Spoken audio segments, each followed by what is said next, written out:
Bon alors, il serait pas temps que je vous parle du casque qui se balade partout avec moi ces derniers temps? Voici mon nouveau joujou, le WH-1000X M3 de Sony. Allez, c'est parti! Vous l'avez déjà sûrement vu dans mes dernières photos Instagram, c'est le casque que j'emporte partout en ce moment et j'en suis complètement fan. Voici mon nouveau champion, mon petit joujou, mon casque audio à réduction de bruit actif préféré, le WH-1000X M3 de Sony.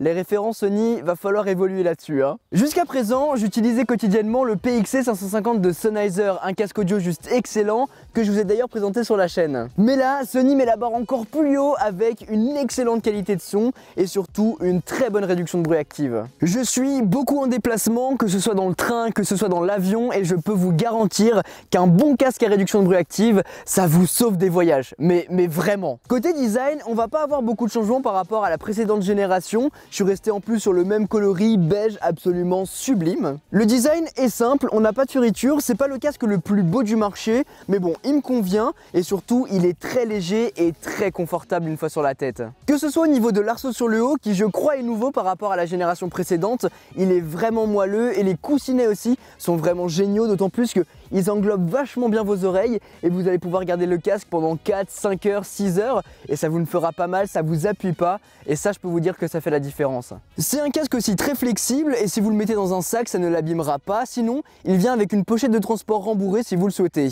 Vous l'aurez compris, le plus gros de ce casque c'est son mode à réduction de bruit active. Ce mode qui vous permet d'être isolé dans votre bulle, de n'entendre absolument plus rien de ce qui se passe autour de vous et je peux vous dire que ça sauve vraiment des voyages. Pour l'avoir testé ces derniers temps et dans des conditions différentes, je peux vous assurer qu'on n'entend absolument plus rien, c'est totalement fou. Le bruit des rails, les personnes qui vous parlent, ça filtre absolument tout, on n'entend que sa musique. D'autant plus que la qualité du son est encore améliorée par rapport au Mark II de l'an dernier. Le son est plus riche, plus précis, avec des basses accentuées, il est bluffant. Et le second vous permet de passer d'un mode à l'autre, et dans ces modes-là, on en parle depuis tout à l'heure, il y a la réduction de bruit active, mais il y a aussi l'ambient mode permettant d'activer le micro et d'entendre tout ce qui se passe autour de vous. Alors on va pouvoir régler ça dans l'application pour entendre vraiment tout ou bien pas grand chose, mais ça peut être efficace si par exemple quelqu'un vous parle à côté. De mon côté, je préfère enlever le casque et directement discuter avec la personne, c'est quand même mieux, mais sinon vous allez pouvoir activer les micros et si vous vous baladez dans la rue,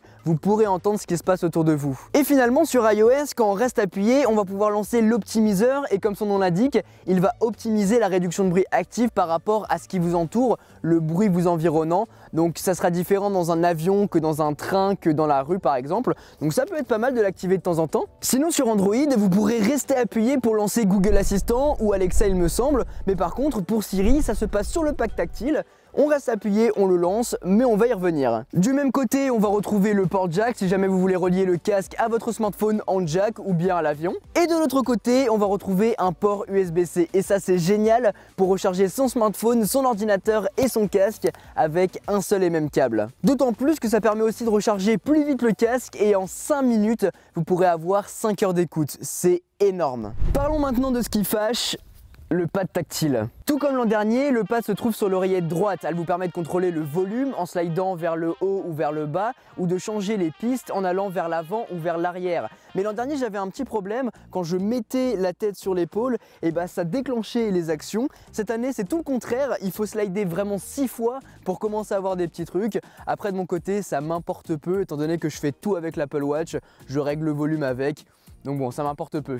Autre petit truc cool que j'aurais vraiment adoré voir arriver, c'est le fait de mettre la musique sur pause quand on enlève le casque des oreilles. Il me semble que l'an dernier, via l'application, on pouvait le régler. Cette année, je l'ai trouvé nulle part. C'est une fonctionnalité que j'aime beaucoup et qui me manque vraiment. L'autonomie par contre est complètement folle. Vous allez facilement pouvoir atteindre entre 20 et 30 heures d'autonomie, ce qui est juste énorme. Pour des longs courriers, l'autonomie posera absolument aucun souci et combiné au confort du casque, vous pourrez le garder sur la tête pendant 5, 6, 7, 8 heures.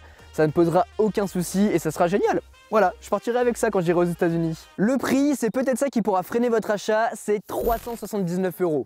c'est un budget et c'est pas donné. Mais après, si vous investissez dans ce type de casque, il vous tiendra 3-4 ans facilement. D'autant plus que les changements sont pas astronomiques d'une version à l'autre, alors vous pouvez très facilement investir dans celle-là sans vous soucier de ce qu'il y aura l'année prochaine. Sinon, vous trouverez la version 200 € moins chère, donc c'est à vous de voir. Moi, je mettrai les 100 € de plus quand même, mais ça représente un budget. Voilà en tout cas les amis pour cette vidéo, j'espère vraiment qu'elle vous a plu. Si c'est le cas, n'oubliez pas de mettre un gros pouce bleu et de vous abonner si ce n'est pas déjà fait. N'hésitez pas à me dire de votre côté quelle est votre marque de casque audio préférée. Si c'est Sennheiser, Bose, Beats, Sony, que sais-je, absolument tout. Ça m'intéresse vraiment de savoir ça. Sur ce, je vais écouter un petit peu de musique parce que là, j'ai trop envie de le faire depuis le début de la vidéo. C'était Quentin, passez tous une très bonne journée. Tchuss.